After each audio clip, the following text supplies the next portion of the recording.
thereabouts. And I said, Lord, what do you want me to do? And so I got up, and my thoughts kind of was still lingering toward what I had. So I put everything together and got it together. And then I got up from the table and I walked in the bedroom and I had my Bible. And I said, Lord, I just don't feel right about this. I said, I'm uncertain at the moment. And so I took my Bible out, and I've never done this that I know of. I took the Bible and I had the notes and everything, and I had the Bible and I laid it right here, and I laid down, and here I am, I'm laying on the bed, and I got my Bible on my chest, and I said, Lord, just tell me what you want me to do. I be so help me, laying there, my Bible, I never flipped not one page. Gotta go with not that. one page flipped. When I was laying there, that Bible was closed. And when I looked, and the light was off, except the light in the bathroom, and the dim light, but I could still see the Word. I picked that Bible up, laid there in the bed, and I laid flat on my back. I picked the Bible up, and fell up to Psalms chapter 51. And I said, and I read it, and I said, Lord, I don't know who's going to be in the service. I don't know what you got planned.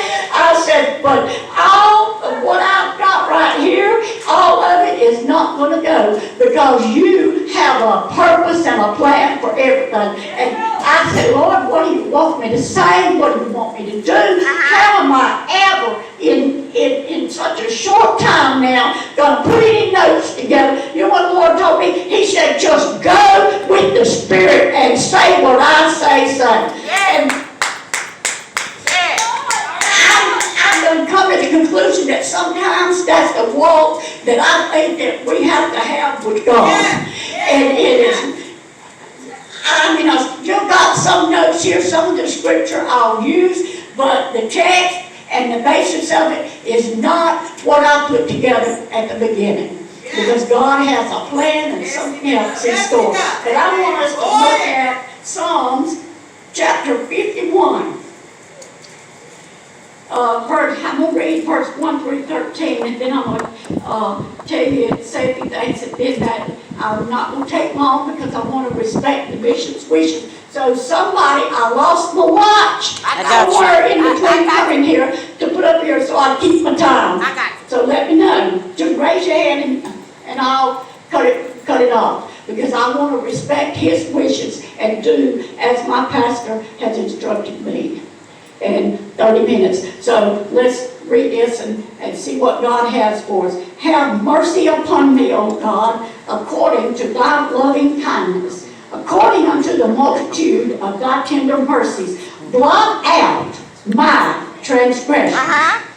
Wash me thoroughly from my iniquity, and cleanse me from my sin. For I acknowledge my transgressions, and my sin is ever before me. Against thee only have I sinned, and done this evil in thy sight, that thou mightest be justified when thou speakest, and be clear when thou judgest. Behold, I was shapen in iniquity, and in sin did my mother conceive me. Behold, thou desirest truth in the inward parts, and in the hidden part. Thou shalt make me to know wisdom. Purge me with hyssop, and I shall be clean. Wash me, and I shall be whiter than snow.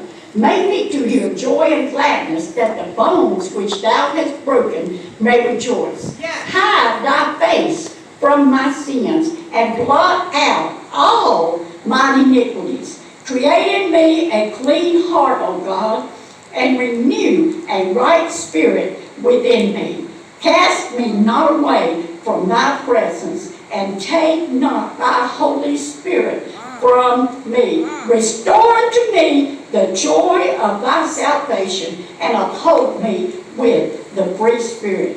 thy free spirit. Then will I teach transgressors thy ways, and sinners shall be converted unto thee. Now, in that, all of what we discussed concerning our lives, concerning sin, concerning all of the stuff that goes on in our minds and in our hearts, concerning one another and God's Word, all of it. I said, wow, God already knew ahead of time. And He knew who's going to be here in the service. Now, we got to look at something. David, the Bible tells us, was a man after God's own heart. Now, when I looked at David and studied, David loved God, and he never got away from what was inside of him. Even though he sinned and did what he did in his life, there was something down deep inside, that longing, that voidness that was there, that he could not get away from the Spirit of God. And I thought about it, we can run and we can hide, we can think we're hiding. Yes! But there ain't nowhere that our God can't go, because He is everywhere. He will go with us, He'll be there when we think He's not, and He'll be watching over us even when we sin. And we come short of the glory of God, because the Bible says we've all sinned.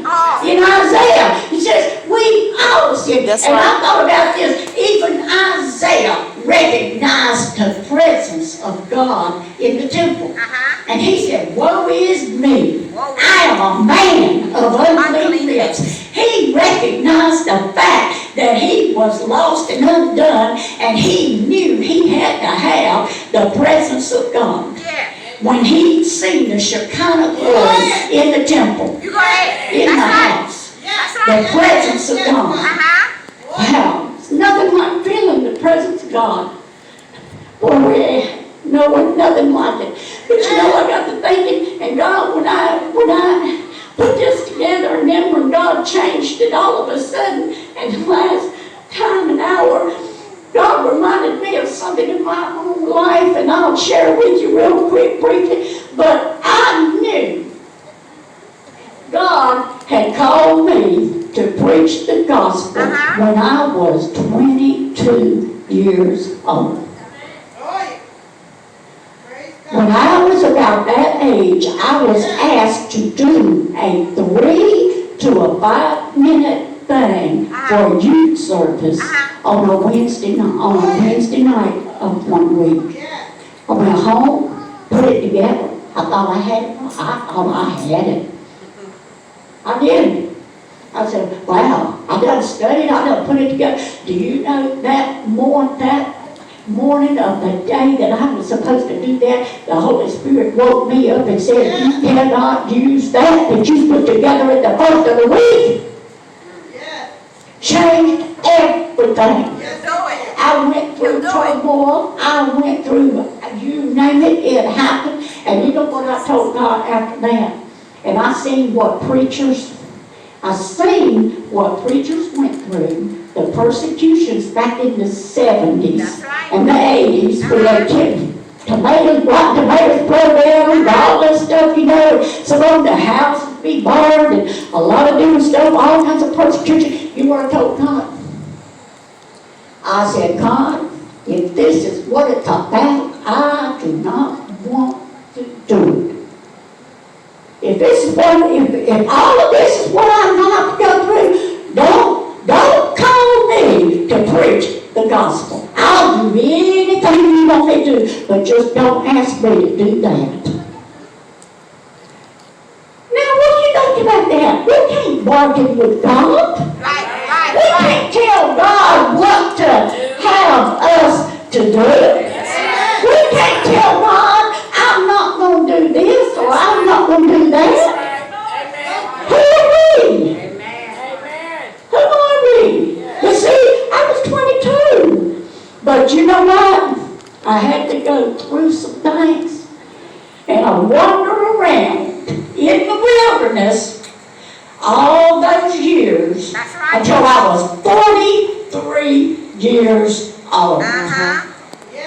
My life was a mess with everything, abuse of all kinds, you name it. But in the midst of it all, now I look back and I see God was always there. Always there. His protective hand, God's protective hand Always there. was always there. He always had an angel ready to dispatch in my presence to deliver me out of the snare of the enemy at any given time, because he already knew that he had said, and just like he said in his word, I have chosen you. You are a chosen vessel to do the work that I have called you to do, and you will fulfill it. How many times have you heard that? You will fulfill the plan that God has for us. That's right. That's I right. don't care how long it takes. You're going to wander around in the wilderness. Some of you might be sitting here right now, and you know that God has got his hand on your life for some particular thing, and it don't have to be to preach the gospel or to be on the pulpit or anything. Preaching the gospel and spreading the good news and the joy of the Lord is out in the highways and byways. It ain't all about the pulpit and the church. It's outside amongst people. People that won't come to the house of God. People that God can use you as an individual to reach out to. Each of us have a territory and a place. You can't reach some of the people that I reach. You don't work the job I work. I don't know the places you go. But you reach the people that God places within your life. That's what it is. But I told God I wasn't going to do it. I told him, I said, I can't. I'm not qualified. How many times have we heard that? We're not qualified. Yeah. Who is? Yeah. Who's qualified? We're qualified through the Word and through God. Our Lord Jesus Christ and our Savior. That touches us and that anoints us and gives us what we need. It doesn't come from in a book somewhere. We can have head knowledge, but that don't mean that we got the knowledge. That's right. Praise the Lord. Hallelujah. I'm telling you, I get excited about God and what he does, especially the way he did that this morning with me. And confirmed everything. And he does. He's a God of confirmation. He will let you know when you're undecided or put in your mind, and he'll bring you something and then it'll click. Wow, I'm on the right page. I'm on that page. I'm on there with that one, with this one. Wow. But look at what it says. I want to touch on these verses right here. Create in me a clean heart. A clean heart. Oh God. Renew a right spirit within me. Now we talked about that, didn't we? About having the right spirit about things. And how we treat people. And how we interact. The right spirit. Cast me not away from thy presence, and take not thy Holy Spirit from me. Wow, think about it. Wouldn't that be an awful thing if we could feel God's Spirit in His presence? But He tells us in His Word that His Spirit's not always going to strike with man. We can push Him away and push Him away and push Him away, but eventually He's gonna back off to a point. And it might be a long time before we feel His presence. Because He's going to show us that His Spirit ain't always going to strive with us if we're not going to take heed, if we're not going to listen, and if we're not going to take instruction, correction, and do right. That's right. He's not going to force Himself on us. That's right. How? Restore unto me the joy of thy salvation. Uphold me with thy free spirit. Then, right here, then will I teach transgressors thy ways, and sinners shall be converted unto thee. And I thought about Isaiah and how he said, woe is me. I thought about Job. He said, it abhorreth me, and he repented in sackcloth and dust and ashes. Thought about Jonah when he was in the belly of the whale, in the fish in the ocean, and how that he called on God and recognized God because God had chosen him, and he was running to try to get away from God, but he couldn't get away from him even in the midst of the ocean and the sea. God was there. Yes, he was. And he, swam to shore and threw him up on the dry ground. That's right. See, he ran. That's right. He ran to Nineveh to preach the gospel. Because he knew God gave him another chance. Just like he's given us many, many chances. How many chances have we had? Amen. Think about it. How many times has your life been so close to being snatched out? In any moment, at any time. Amen. Mine could have been snatched out 2 years this past year in 2019. Amen. Just in a moment's time when I had them 2 falls. Amen. I thought about that. But you know what? It's just like I said, God has an angel dispatched ready that can't intervene on behalf of our behalf. When the enemy thinks he's going to do something or conjure up something, God's got a way of making a way of escape for us. Wow, isn't that wonderful? Well, I thought about Peter. Peter denied the Lord. Yes. Amen. Oh, he wasn't going to deny, but Jesus told him he was going to. Sure did. And then he realized what he'd done. But you know what? Peter became one of the powerfulest anointed men of God. That's factual. And anointed in his life. And 5,000 people were saved when he spoke. When he got filled with the Holy Ghost and the Spirit of God. 5,000. Can you imagine that? Wow. But he got converted. He got saved. God filled him with the Spirit. And then he seen 5,000 people saved, added to the body of Christ. Wow. How wonderful. Then I think about Saul, Paul. Now on a journey to have the Christians killed, how a bright light shone down, blinded him. That's right. You in the Word. Blinded him. Couldn't see for a few days. Then he was told where to go. That's right. Then oh wow, he became a powerful man of God. Powerful man of God. Think about Stephen. The Bible says he was a man full of faith, and he was stoned. Wow! But you know what he did? It says he looked up toward heaven and saw Jesus. Wow!